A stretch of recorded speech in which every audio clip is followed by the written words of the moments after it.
Welcome to Nanak classes. दोस्तों, Nanak classes के YouTube channel पे आपका स्वागत है। आज है 10 अगस्त 2021 और 10 अगस्त 2021 के जितने भी most important Rajasthan current affairs के क्वेश्चन बनते हैं, आज हम उनका डिस्कस करेंगे।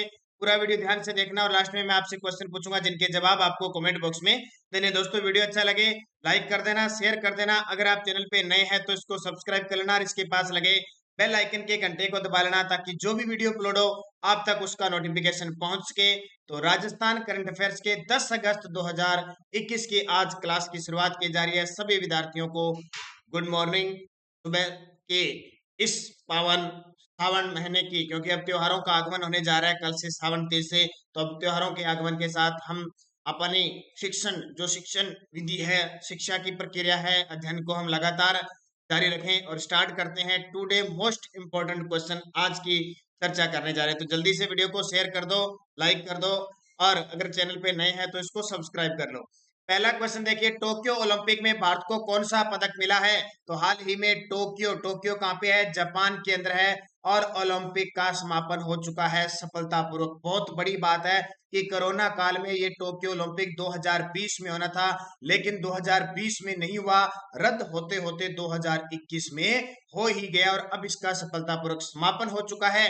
तो इसमें भारत को कौन सा पदक मिला? भारत को पदक में कौन सा स्थान मिला? तो ध्यान रखना, 48वां स्थान। बहुत बड़ी बात है, भारत टॉप 50 में पहुंचा है, ये भी बहुत अच्छी बात है और बहुत अच्छा प्रदर्शन भारतीय खिलाड़ियों का रहा, क्योंकि 7 पदक आए हैं। कितने? 7 पदक भारतीय खिलाड़ियों ने जीते हैं। पिछले साल जैसे सिर्फ 2 ही पदक आए थे, पिछले साल आपको पता है ना, पीवी संधू और साक्षी मलिक, ये 2 ही पदक आए थे, अब की बार 7 पदक, तो बहुत अच्छी बात है। तो देखिए ओलंपिक नंबर कितना था? 32वां ओलंपिक था जो टोक्यो जापान के अंदर आयोजित हुआ था। इसमें भारत ने एक स्वर्ण, नीरज चोपड़ा बहुत चर्चित हो चुके और इनामों की बौछार हो चुकी है, आपको पता है। 2 रजत आए और 4 कांस्य पदक आए, एक स्वर्ण, 2 रजत और 4 कांस्य पदक सहित कुल 7 पदक जीतकर भारत है वो 48वें स्थान पे रहा। पहला स्थान अमेरिका का रहा, दूसरा चीन का रहा और तीसरा मेजबान है जापान का रहा। अब मैं आपको अंक तालिका दिखाता हूं, क्योंकि ज्यादा हम टोक्यो ओलंपिक पे बात नहीं करेंगे क्योंकि राजस्थान के संदर्भ में चर्चा कर रहे हैं, लेकिन कुछ एक बात बता देता हूं। जैसे अमेरिका देखिए, 39 गोल्ड, 41 सिल्वर और 33 ब्रॉन्ज के साथ 113 पदक जीते। जापान ने 38 गोल्ड जीते, 32 सिल्वर जीते, 18 ब्रॉन्ज जीते, 88 पदक जीते। तीसरे स्थान पे आता है जापान, 27 गोल्ड, 14 सिल्वर, 17 ब्रॉन्ज और 58 पदक जीते। उसके बाद में ब्रिटेन, रूस, ऑस्ट्रेलिया, नीदरलैंड, इनको याद करने की जरूरत नहीं है, हमारे भारत को याद करना। 48 नंबर पे रहे।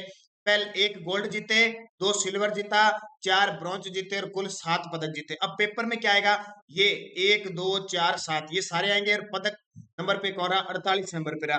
किस किसने, देखो ये गोल्ड किसने जीता? तो हमें पता है नीरज चोपड़ा। इतने छाए हुए, सोशल मीडिया आजकल इतना छा गया कि हर एक चीज का हमें पता लग जाता है। नीरज चोपड़ा ने जेवेलियन थ्रो में गोल्ड जीता। 2 सिल्वर किस किस के आए? तो 2 सिल्वर, एक तो मीराबाई चानू का आया, किसका? मीराबाई चानू ने जीता वेट लिफ्टिंग में। और एक पदक आया था रवि दहिया, इनको भी, ठीक है, रेसलिंग में सिल्वर मिला। और 4 कांस्य कौन कौन से आए? चारों के चारों ये पेपर में आने वाले पेपरों में सभी में पेपर में पूछे जाएंगे। एक तो पीवी संधू ने ब्रॉन्ज जीता, एक बजरंग पूनिया ने ब्रॉन्ज जीता यानी कांस्य जीता 2, तीसरा लव लीना ने जीता और एक जीता हॉकी टीम, हमारी पुरुष हॉकी टीम है उसने जीता। तो टोटल कितने हो गए? 1 2 4 और 7 हो गए और पदक तालिका में भारत रहा है 48वें स्थान पे। तो याद रखना, अमेरिका पहले पर, चीन दूसरे पर, 3 जापान पे और भारत की स्थिति आई है 48वें नंबर की। तो इस क्वेश्चन को और बाकी आप इंडिया करंट जहां से भी पढ़ते हैं पूरी डिटेल पढ़ के और इसके नोट्स पढ़ लेना, क्योंकि यहाँ से क्वेश्चन आएगा। अब क्वेश्चन ये है कि 2021 में तो यहाँ हो गया, 4 साल बाद होता है, यानी 2024 में होगा। 20 में होना था, 21 में हुआ, 24 में होगा पेरिस फ्रांस। और कल आपने देखा भी होगा पेरिस फ्रांस के जो आईओसी थॉमस बॉक के अध्यक्ष हैं, उन्होंने समिति के जो पेरिस के अंदर जो समितियां हैं उनको झंडा दे दिया, ओलंपिक झंडा, आगे मिसाल दे दी और आगे स्टार्ट हो गया। 2028 में होगा, ये कहाँ होगा? लॉस एंजलिस अमेरिका के अंदर ओलंपिक होगा। और अब 2032 की भी घोषणा हो चुकी है, ब्रिस्बेन ऑस्ट्रेलिया के अंदर होगा। तो ये ओलंपिक 1896 से चल रहे हैं लगातार, एथेंस यूनान से, और लगातार ये चल रहे हैं। 32वें ओलंपिक टोक्यो जापान की समाप्ति हो चुकी है। और अब आपको पता है एक यहाँ और ओलंपिक होंगे, पैरा ओलंपिक होंगे जल्द ही, इसी अगस्त महीने में पैरा ओलंपिक, लगभग 20 अगस्त के बाद होंगे पैरा ओलंपिक। 23 से 24 अगस्त को चलेंगे, तो उसमें भी हमारे अवनी लेखरा है, श्याम सुंदर स्वामी है, इसके अलावा देवेंद्र झाझड़िया है, सुंदर सिंह गुर्जर है, ये खिलाड़ी हैं, ये भी अपना दबदबा दिखाएंगे। तो उसमें फिर हमें पदक लाने की पूरी पूरी उम्मीद हमारे खिलाड़ियों से हो जाती है। दूसरा क्वेश्चन देखिए, दिल्ली से अहमदाबाद के बीच दिल्ली से अहमदाबाद के बीच high speed elevated bullet train corridor की राजस्थान में लंबाई कितनी होगी? दिल्ली से चलेगी और कहां जाएगी? अहमदाबाद। अहमदाबाद कहाँ पे है? गुजरात में साबरमती नदी के किनारे है। तो मान के चलो दिल्ली से जब अहमदाबाद जाएगी तो राजस्थान में से तो गुजरेगी, बहुत बड़ा हिस्सा गुजरेगा। ये यहाँ पे दिल्ली और यहाँ अहमदाबाद, तो बीच में राजस्थान आता ही आता है। तो high speed bullet train corridor की राजस्थान में लंबाई कितनी होगी? 658 किलोमीटर। कितनी? 658 किलोमीटर। बहुत बड़ा हिस्सा राजस्थान के अंदर आने वाला है, लगभग 75% हिस्सा राजस्थान के अंदर। तो दिल्ली से अहमदाबाद के बीच high speed elevated bullet train दौड़ेगी, 3-4 साल लग जाएंगे, ठीक है, अभी नहीं दौड़ेगी। इस परियोजना का 75% हिस्सा राजस्थान से गुजरेगा। टोटल 886 किलोमीटर लंबे इस कॉरिडोर की राजस्थान में 858 किलोमीटर लंबाई होगी। इस परियोजना से प्रदेश के 7 जिलों के लगभग 337 गांव प्रभावित होंगे, ठीक है। बुलेट ट्रेन चला दी, उसके लिए बहुत खर्चा आएगा, उसके लिए पटरी तो बनानी पड़ेगी, और छोटी मोटी पटरी तो है नहीं कि छोटी सी बना दी, सड़क बना दी और निकल जाएगी। बुलेट ट्रेन चलेगी, बुलेट बुलेट जैसे चलती है ना, उससे उसकी रफ्तार से बुलेट ट्रेन चलेगी। जापान के सहयोग से तैयार हो रही है। राजस्थान में यह कॉरिडोर अलवर के शाहजहांपुरा बॉर्डर से प्रवेश करेगी और राष्ट्रीय राजमार्ग 48 के समानांतर जयपुर, अजमेर, भीलवाड़ा, चित्तौड़गढ़, डूंगरपुर में और अहमदाबाद तक जाएगी। और राजस्थान में इसके 7 स्टेशन प्रभावित है, 7 जगह रुकेगी, इसका मतलब। तो तैयार हो जाइए जो विद्यार्थी। अभी मैं आपको तस्वीर दिखा देता हूँ, ये देखिए, यहां से अलवर में प्रवेश करेगी। अलवर, जयपुर, अजमेर और इधर भीलवाड़ा, आपका राजसमंद, चित्तौड़गढ़, उदयपुर होते हुए अहमदाबाद जाएगी। तो ये विद्यार्थी उदयपुर वाले, चित्तौड़गढ़ वाले तैयार हो जाए। बुलेट ट्रेन का अगले 3-4 सालों में सफर करने के लिए तैयार हो जाइए। यहाँ से राजस्थान का ये लगभग इस हिस्से की NH 11 के आसपास, ठीक है, यहाँ से ये निकलेगी। तो बहुत अच्छी एक खुशखबरी है। दिल्ली से बंबई के बीच बुलेट ट्रेन चलने वाली है और राजस्थान में इसका 75% हिस्सा आएगा, ये याद रखना। NH 48 के समानांतर ये जो जिले हैं, जो सबसे व्यस्तम जो हमारा NH 8 है, उसके समानांतर ये स्थापित होंगे। तो याद रखना 658 किलोमीटर। अगला क्वेश्चन देखिए, मेहंदीपुर बालाजी मंदिर के महंत किशोरपुरी महाराज का निधन हो गया, यह धर्मस्थल किस जिले में है? मेहंदीपुर बालाजी जो मंदिर है, उनके महंत थे किशोरपुरी जी महाराज का हाल ही में जयपुर में निधन हो गया था। काफी समय से बीमार चल रहे थे, उस वजह से। तो बात आती है कि मेहंदीपुर बालाजी का मंदिर कहाँ पे है? तो ये दौसा के अंदर है। मेहंदीपुर स्थान पे बालाजी का मंदिर है, दौसा के अंदर। याद रखना, सीधा सीधा आएगा। और चैत्र पूर्णिमा को यहाँ हनुमान जी का यानी बालाजी का मेला लगता है। कब? चैत्र पूर्णिमा को। कल परसों हमने बात की थी सालासर बालाजी। सालासर बालाजी ये कहाँ पे? चूरू के अंदर। खाटू श्याम जी का मंदिर है, वो सीकर के अंदर है। खाटू श्याम जी का मंदिर सीकर में है, सालासर बालाजी चूरू में है, और दौसा में मेहंदीपुर बालाजी है। ठीक हो। मेहंदीपुर बालाजी के महंत अभी किशोरपुरी जी महाराज का निधन हो गया। तो इस पे भगवान उनको आत्मा को शांति दे। और पवित्र स्थान मेहंदीपुर बालाजी, जो कुछ विद्यार्थी दौसा के क्षेत्र में रह रहे हैं। दौसा जिले की बात आती है, याद रखना, दौसा जिले की आकृति धनुषाकार है। किस आकार की है? धनुष के आकार की है। और यहाँ दौसा का किला है जो देवगिरी पहाड़ी पर है, और इसका वन्य जीव जो शुभंकर है ना, वो खरगोश है। वन्य जीव शुभंकर कौन सा है? खरगोश है, याद रखना। और जो इसरदाबाद परियोजना है, उसका संबंध सवाई माधोपुर और दौसा दोनों से है।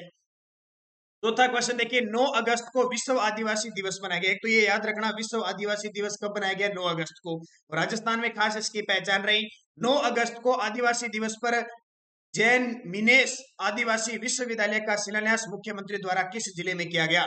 9 अगस्त को विश्व आदिवासी दिवस पर जैन मिनेस आदिवासी विश्वविद्यालय का शिलान्यास मुख्यमंत्री द्वारा किस जिले में किया गया? तो इसका उत्तर हो जाएगा कोटा में। कहा? कोटा के अंदर किया गया। तो मुख्यमंत्री अशोक गहलोत ने रविवार को कल मुख्यमंत्री निवास के माध्यम से जय मिनेस आदिवासी विश्वविद्यालय रानपुर के स्थान पर कोटा में किया। ये रानपुर स्थान बहुत इंपॉर्टेंट है, और जानते हो ये रानपुर कोटा क्यों प्रसिद्ध है, ठीक है। जयपुर के इसके अलावा जयपुर के प्रतापनगर में 3000 वर्ग मीटर भूखंड पर बने आदिवासी मीना बालिका छात्रावास का भी उन्होंने शिलान्यास किया, जिसका फायदा प्रतिभावान बालिकाओं को मिल सकेगा। तो ये सीधा सीधा क्वेश्चन आता है, जय मिनेस आदिवासी विश्वविद्यालय का शिलान्यास मुख्यमंत्री द्वारा किस जिले में किया गया? कोटा जिले के अंदर किया गया। इससे पहले ये ध्यान रखना, की इंपॉर्टेंट जयपुर के प्रताप नगर में राजस्थान का पहला कोचिंग हब भी स्थापित किया जाएगा और बालिका छात्रावासों के लिए आदिवासी मीना बालिका छात्रावास है उसका भी शिलान्यास किया गया ताकि बालिकाओं को फायदा हो सके। तो लगातार और मिनेश आदिवासी विश्वविद्यालय रानपुरा कोटा। बात है ये कोटा की तो चर्चा जरूर करेंगे कोटा जिले की। ये देखिए आपके सामने कोटा जिला है जो सीमा बनाता है, 2 बार मध्य प्रदेश से सीमा बनाता है, 2 बार मध्य प्रदेश से सीमा बनाता है। और इनके बारे में मैं शाम 9 बजे की हमारी राजस्थान जीके की क्लास आती है उसमें पूरी चर्चा आपको दे चुका हूँ। मुख्य बात करें अपने कोटा की, एक तो सबसे बड़ी बात यहाँ पे आधुनिक तरीके का एयरपोर्ट स्थापित होगा, आधुनिक तरीके का एयरपोर्ट स्थापित होगा क्योंकि इस कोटा बूंदी से सांसद कौन है, ओम बिरला, जो हमारी लोकसभा के अध्यक्ष है। ओम बिरला के प्रयासों से यहाँ पे तत्काल पासपोर्ट सुविधा उपलब्ध होगी, एयरपोर्ट का निर्माण किया जाएगा, इसकी घोषणा हुई है। इसके अलावा कोटा के अंदर राजस्थान का दूसरा स्पाइस पार्क स्थित है। कौन सा?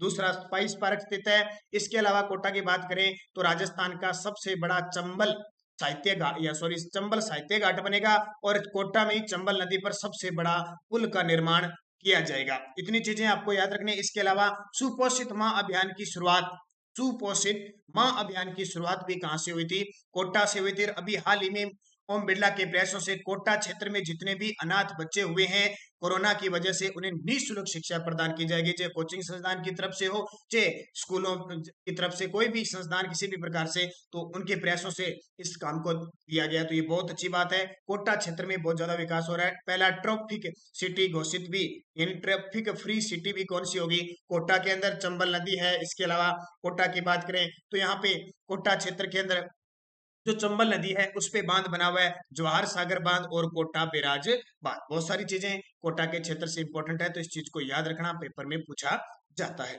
अगला देखिए, आदिवासी दिवस पर 9 अगस्त को प्रदेश की पहली बालक बालिका जनजाति हॉकी एकेडमी की शुरुआत किस जिले में हुई है? ये क्वेश्चन मैं पहले बता चुका हूं लेकिन अब इसकी शुरुआत की जा चुकी है किस पे? 9 अगस्त विश्व आदिवासी दिवस पर प्रदेश की पहली बालक बालिका जनजाति हॉकी एकेडमी, ठीक है, हॉकी एकेडमी वैसे तो है लेकिन स्पेशल जनजाति हॉकी एकेडमी की शुरुआत हो चुकी है उदयपुर के अंदर। कहां पे? उदयपुर में 9 अगस्त विश्व आदिवासी दिवस पर उदयपुर में प्रदेश की पहली बालक बालिका जनजाति हॉकी एकेडमी का शुभारंभ है। वह है यहाँ जनजाति जिलों की 70 खेल प्रतिभाओं को राष्ट्रीय खेल हॉकी प्रशिक्षण मिलेगा, यानी 70 खेल प्रतिभाओं के जो है जनजाति जिलों की है वो राष्ट्रीय खेल हॉकी का प्रशिक्षण मिलेगा। बात इंपॉर्टेंट बहुत है। हॉकी की बात आती है तो आपको भी पता है कि पुरुष हॉकी ने हमें कांस्य पदक दिलाया लेकिन महिला कोई पदक नहीं जीत गई, लेकिन उन्होंने पूरी शान रख ली पूरे भारत की और दिल जीत लिया भारतीय हॉकी महिला ने भी। तो बालक बालिका जनजाति एकेडमी उदयपुर में इसकी शुरुआत, इसका शिलान्यास, इसका शुभारंभ मुख्यमंत्री अशोक गहलोत ने 9 अगस्त को उदयपुर से कर दिया क्योंकि उदयपुर में ही स्थापित हुई है। अब बात आती है उदयपुर की, तो ये देखिए इमेज के अंदर ये उदयपुर है, ऑस्ट्रेलिया के समान इसकी आकृति है। क्यों इंपॉर्टेंट है? एक तो मोहनलाल सुखाड़िया विश्वविद्यालय कहाँ पे है? उदयपुर में है, जहां राजस्थान का चौथा हॉकी एस्ट्रोटर्फ स्थापित होगा, चौथा हॉकी एस्ट्रोटर्फ स्थापित होगा। हाल ही में इसके कारण चर्चा है। दूसरा आपको पता है कि इंदिरा जो मातृत्व पोषण योजना है उसके तहत पायलट प्रोजेक्ट में उदयपुर को शामिल किया गया है। किसको? उदयपुर को। एक स्थान है यहाँ पे डबोक के अंदर महाराणा प्रताप एयरपोर्ट है जो राजस्थान का दूसरा अंतरराष्ट्रीय हवाई अड्डा बनने के लिए प्रस्तावित है। तो ये चीजें याद रखना है, उदयपुर के बारे में इंपॉर्टेंट है। राजस्थान की प्रथम बकरी डेयरी भी कहां स्थापित की गई है? उदयपुर के अंदर स्थापित की गई है। अगला देखिए, और पीडीएफ हमारी टेलीग्राम पर आपको Nanak classes Rajasthan current affairs पे प्राप्त हो जाती है। कहां पे? Nanak classes Rajasthan current affairs Telegram पे ग्रुप बना हुआ है। 13,000 से कुछ ज्यादा विद्यार्थी जुड़े हुए हैं, तो आप भी ज्वाइन कीजिए। पीडीएफ लिंक और कोई भी सूचना होती है आपको यहाँ पे प्राप्त हो जाती है। वीडियो की डिस्क्रिप्शन में भी लिंक है, आप जरूर ज्वाइन कीजिए, आपके लिए इंपॉर्टेंट है। पीडीएफ वगैरह सारी यहाँ पे आपको उपलब्ध हो जाती है। अगला, राजस्थान के अंतरराष्ट्रीय सीमा पर ऑपरेशन अलर्ट 11 अगस्त से 15 अगस्त तक किसके द्वारा चलाया जाएगा? आपको बताया अभी 15 अगस्त स्वतंत्रता दिवस हम बनाने जा रहे हैं 15 अगस्त को, तो हमें हमारी जो बॉर्डर है, अंतरराष्ट्रीय सीमा है, उसकी सुरक्षा और तेज करनी चाहिए। घुसपैठिए कहीं से भी न आ जाए, पूरा ख्याल रखने के लिए हमारी बीएसएफ के द्वारा, अर्धसैनिक बल है जो बीएसएफ बॉर्डर सिक्योरिटी फोर्स ने अंतरराष्ट्रीय सीमा, हमारी अंतरराष्ट्रीय सीमा पाकिस्तान के साथ लगती है 1070 किलोमीटर। पूरी जानकारी मैं कल परसों 9 बजे की वीडियो वीडियो में मैंने स्पेशल आपको पूरी जानकारी दे दी। गंगानगर, बीकानेर, जैसलमेर और बाड़मेर के अंदर इन 4 जिलों में अंतरराष्ट्रीय सीमा है हमारी 1070 किलोमीटर, और 11 अगस्त से 15 अगस्त के बीच यहाँ ऑपरेशन अलर्ट चलाया जा रहा है, क्योंकि हम स्वतंत्रता दिवस बना रहे हैं, इतना बड़ा आजादी का जश्न बना रहे हैं, तो उसमें किसी भी प्रकार को हमारे देश को खतरा न हो, इसलिए काम कर रही है बॉर्डर पे बीएसएफ स्पेशल ऑपरेशन अलर्ट। ध्यान रखना, ऑपरेशन अलर्ट इस समय चलाया जाता है, ऑपरेशन सर्द हवा जनवरी में चलाया जाता है जब धुंध पड़ती है उस समय। तो राजस्थान की अंतरराष्ट्रीय सीमा जिसको हम कहते हैं रेड क्लिफ रेखा, बीएसएफ के द्वारा ऑपरेशन अलर्ट 11 अगस्त से 15 अगस्त 2021 तक चलाया जाएगा। तो इंपॉर्टेंट है। अब यहाँ पे थोड़ी सी तस्वीर देख लो। ये यहाँ से गंगानगर हिंदूमल कोट से लेकर बाखासर बाड़मेर तक 1070 किलोमीटर है। गंगानगर, बीकानेर, जैसलमेर, और खास करके ये चलाया जा रहा है जैसलमेर, क्योंकि यहाँ दोहरे हैं और यहाँ पे घुसपैठियों के आने का सबसे ज्यादा खतरा रहता है जैसलमेर जिले में। तो सबसे ज्यादा अलर्ट किस में क्षेत्र में रह जाएगा, सबसे ज्यादा अलर्ट रह जाएगा जैसलमेर के अंदर। तो बीएसएफ के द्वारा ऑपरेशन अलर्ट राजस्थान के अंतरराष्ट्रीय बॉर्डर पर। याद रखना, तारीख याद रखना, 11 अगस्त से 15 अगस्त 2021 तक। पिछले वीडियो का क्वेश्चन क्या था, टोक्यो ओलंपिक में स्वर्ण पदक जीतने वाले नीरज चोपड़ा का संबंध हरियाणा से था। पूरा आपने डिटेल पढ़ रखा होगा, हरियाणा से नीरज चोपड़ा जेवेलियन थ्रो और स्वर्ण पदक जीता है, बहुत बड़ी बात है। तो नाम जाहिर सी है बात है रोशन होने वाले, और इनामों की बौछार आपने देख ली होगी। अब पिछला क्वेश्चन आपको नहीं दिया गया ना, पिछला क्वेश्चन मैं यही आपको बता देता हूँ। कल के लिए क्वेश्चन फॉर यू याद रखना, आपके लिए क्वेश्चन है, राजस्थान के किन खिलाड़ियों को, 2 खिलाड़ियों को राजीव गांधी खेल रत्न पुरस्कार मिल चुका है। राजस्थान के सिर्फ 2 ही खिलाड़ी है जिन्हें राजीव गांधी खेल रत्न, अब इसका नाम हो गया मेजर ध्यानचंद, ठीक है। तो राजीव गांधी खेल रत्न पुरस्कार किन 2 खिलाड़ियों को मिला है और उनका खेल कौन सा है, ये मुझे कॉमेंट करके बता देना। अब यस्टरडे डॉज क्या है, बागड़ के गांधी भोगीलाल पांड्या को किस वर्ष पद्म भूषण मिला, 1976 में। बहुत सारे विद्यार्थियों का शानदार जवाब। देवीलाल सांबर को किस वर्ष पद्मश्री मिला, 1968। ये पेपर में आने वाले क्वेश्चन है सारे, पद्मश्री 1968। डॉक्टर नगेंद्र सिंह जो अंतरराष्ट्रीय न्यायालय में न्यायाधीश रह चुके थे, ध्यान रखना, और इनका संबंध डूंगरपुर से था। राजस्थान के आन बान शान थे ये। 1973 में इन्हें पद्म विभूषण मिला। अशोक चक्र प्राप्त करने वाले राजस्थान के पहले व्यक्ति थे हवलदार शंभू सिंह, हवलदार शंभूपाल सिंह थे, 1961 में मिला, और नागौर जिले से इनका संबंध था। राजस्थान पंचायती राज पर 1962 में 10 पैसे का डाक टिकट जारी किया गया। राजस्थान पंचायती राज पर 1962 में 10 पैसे का डाक टिकट, कितनी इंपॉर्टेंट है पांचों के पास। ध्यान रखना, हमारे भारत में सबसे बड़ा जो पुरस्कार होता है भारत रत्न, उसके बाद में होता है पद्म पुरस्कार, पद्म विभूषण, पद्म विभूषण दूसरा बड़ा होता है, फिर पद्म भूषण होता है, और फिर पद्म श्री होता है। तो यहाँ पे देखो, पद्म विभूषण, पद्म श्री, पद्म भूषण, पहले व्यक्ति, डाक टिकट, ये कितने पांचों के पांचों इंपॉर्टेंट क्वेश्चन है। और जिसने तय दिल से मन लगाकर इन क्वेश्चनों को ढूंढा है ना, तो उनको तो उनकी बहुत सारी बातें इनके संदर्भ में याद हो जाएगी। अब नेक्स्ट हो जाए राजस्थान की प्रथम महिला डॉक्टर, राजस्थान की प्रथम महिला डॉक्टर। अब आप सोचोगे ये कोई क्वेश्चन थोड़ी है, ये क्वेश्चन पेपर में आते आते हैं निश्चित। जो प्रथम है ना, उनका तो किसी भी पूछा जा सकता है। राजस्थान की प्रथम महिला मुख्य सचिव, राजस्थान की प्रथम महिला मुख्य सचिव, राजस्थान की प्रथम महिला विधानसभा उपाध्यक्ष, नेक्स्ट तो आपको बताना है उपाध्यक्ष। राजस्थान की प्रथम महिला विधायक, राजस्थान की प्रथम महिला विधायक, राज्य मानवाधिकार आयोग के प्रथम महिला अध्यक्ष, राज्य मानवाधिकार आयोग की प्रथम महिला अध्यक्ष। पांचों ही महिलाओं के बारे में मैंने पूछा है, बढ़िया तरीके से सोच समझ के और देख के अच्छे तरीके से इन क्वेश्चनों को बता देना। और वीडियो को जाते जाते लाइक करना, शेयर करना, अगर आप चैनल पे नए हैं तो इसको सब्सक्राइब करना। कल के विद्यार्थी जिन्होंने कमेंट बॉक्स में जवाब दिया, उन सभी विद्यार्थियों को हार्दिक शुभकामनाएं। लगातार जुड़े रहो, लगातार निरंतर अध्ययन करो, सफलता निश्चित आपको मिलने वाली है। कल के विद्यार्थी जिन्होंने कमेंट में जवाब दिए थे, श्री राम वर्मा ने कहा था कि सर इकोनॉमिक्स और बजट का पीडीएफ नहीं मिला, मुझे पैसे पे कर दिए। तो जहां जितने किए ना उतने मिलेंगे, आप संपर्क कर लीजिए, मैं आपको बता देता हूं। ये देखिए 8094496272 ये नंबर है। इस नंबर पे आपको 100 रुपए पे करने हैं, फोन पे, गूगल पे, पेटीएम। इस नंबर पे करने के बाद इसी नंबर पे व्हाट्सएप पे आपको पीडीएफ प्राप्त हो जाएगी, बजट, इकोनॉमिक्स, सर्वे सब प्राप्त हो जाएगी। स्पेशल इस नंबर पे 2020 और 21 की पीडीएफ भी। और एक सूचना और देता हूं कि आपको आज शाम 6 बजे मई, जून और जुलाई 2021 के पिछले 3 महीनों के राजस्थान करंट अफेयर्स की क्लास मिलेगी आज शाम 6 बजे, तो तैयार रहना भाई। अकरम खान, कांतिलाल पुरोहित, जैविका सोलंकी, राहुल सैनी, एसवाई गेमिंग, इंद्रजीत पुनिया, नितिन वैष्णव, हेमलता नागर जी, थैंक यू वेरी मच। इसके अलावा जाकिर मंसूरी, नीरज चोपड़ा वेरी गुड, सुमन चौधरी बहुत अच्छा जवाब आपका, मोहम्मद नासिर थैंक यू, शीतल अरोरा, सपना कुमारी बहुत ही अच्छा शानदार जवाब, Renu Taylor Rajasthani culture, Gurjar Chena ji very good, time travel Haryana से शकुंतला देवी, मेघराज चरण सर प्लीज पीडीएफ भेज दो कल की, हाँ पीडीएफ सारी टेलीग्राम पे पहुंच गई अभी, पवन कुमार, राजेश सैनी, आयुष, विलेजर विकास, गोड भक्ति, विलेजर विलेजर विकास, ओम प्रकाश बेरवा बहुत शानदार जवाब, राज सिंह भरतपुर बहुत ही अच्छा जवाब, सोनिया नरवालिया जी, फ्री एजुकेशन ग्रुप, बसंत गोरा, सोन सिंह, सुभाष सैनी, मोनिका वर्मा वेरी गुड। अब तक जितने भी असिस्टेंट प्रोफेसर के पेपर हुए हैं, और निहारिका पूनिया, डी सिंह, हिमांशु गुप्ता, अनिशा बिश्नोई, धाकड़ धाकड़, दिनेश चित्तौड़गढ़, अमरजीत, विक्रम सिंह, विक्रम पुनिया, भरतगिरी, अशोक बरेसा, सोनू वनावत,